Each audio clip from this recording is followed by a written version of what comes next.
You know, in a world full of fleeting voice notes and disappearing stories, some words are just built to last. So today, we're going to break down the architecture of professional written communication. Think of it as your personal toolkit for building messages that are clear, powerful, and, most importantly, permanent. But have you ever really stopped to think about that?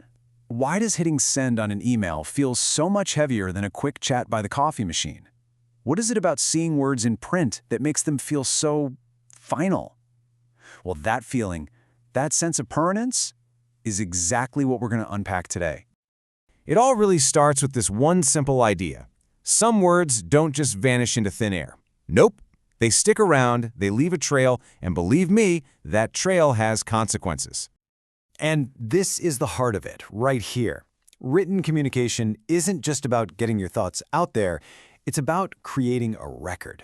I mean, a spoken conversation just fades, but these words, they can be revisited, they can be scrutinized, they can be shared. They really do have a life of their own. And in the professional world, let's be clear, this is not a nice-to-have skill. Mastering the written word is a superpower. Your entire career can be built, or, broken, on the strength of your emails, reports, and memos. It's that serious. So if it's that important, how do you get it right? Well, it's like any craft. You need the right tools for the right job. You wouldn't use a hammer to saw a piece of wood, right? It's the exact same thing with communication. You need a whole toolkit. So let's open it up and see what's inside. First up, we've got the heavyweight champion, the letter. In our super-fast digital age, the simple act of writing and sending a formal letter, well, it signals importance. This is the tool you pull out for job applications, official complaints, or any situation that just demands structure and a bit of old-school respect. This just nails the difference, doesn't it? An email gets you a quick reply. A letter, on the other hand, it commands attention. It's a very clear signal that says, hey, this matters. Take this seriously. Next in our kit is the memo. This is your internal workhorse. It is designed for one thing: speed and efficiency inside an organization. Think of it as the tool for getting key information to your team without any of the fluff. And this perfectly captures the spirit of a good memo. It's not the place for long stories or personal opinions. It's for facts, for directives, for updates. Just pure, unadulterated information straight to the point.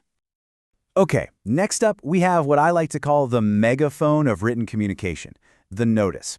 It's all about broadcasting a simple, clear message to a really wide audience.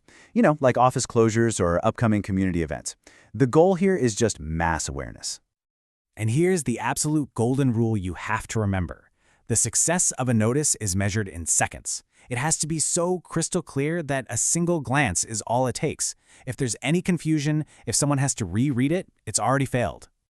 Now, you can think of the circular as a more targeted notice. This one is all about uniformity, making sure that everyone in a specific group gets the exact same message, like a new company policy or instructions for a big project. And this is exactly why it's so useful. The circular is your best defense against that whole he said, she said trap. It just cuts through all the potential inconsistencies and gets everyone on the exact same page. And finally, we have the most analytical tool in the entire kit, the report. This is where you lay out all the evidence. A report is a formal, structured, deep dive into a topic, packed with facts, findings, and recommendations that are meant to guide major decisions. And that, right there, is the power of a good report. It's not about feelings or what you think might be true. A report is built on a solid foundation of data and analysis. Its whole purpose is to replace guesswork with cold, hard proof. Okay, let's pull all of these tools together for a second. This table gives you a fantastic overview. You can see right away how a letter is highly formal and personal, while a notice is way more informal and public. Choosing the right tool always comes down to really understanding your purpose, your audience, and the level of formality you need. So we have our tools, but what makes this whole toolkit so incredibly powerful? What are the universal strengths that all these different forms of written communication actually share? Well, there are 4 really big ones. First, writing demands clarity. You're forced to think through your message. Second, it creates that permanent record we've been talking about, something you can always refer back to. Third, that record often carries real legal weight. And finally, it can travel across oceans and time zones in an instant. But, no toolkit is perfect. For all its strengths, written communication has some pretty big gaps. These are the trade-offs you're always making when you choose to write something down instead of just saying it out loud.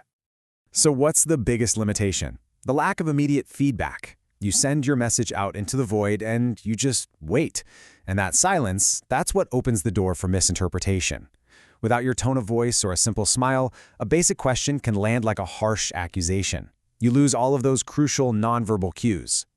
And this really gets to the heart of the trade-off. The very thing that makes written communication so powerful, its permanence, is also what makes it so slow. You gain that solid record, but you lose those spontaneous back-and-forth clarification that you only get from a live conversation.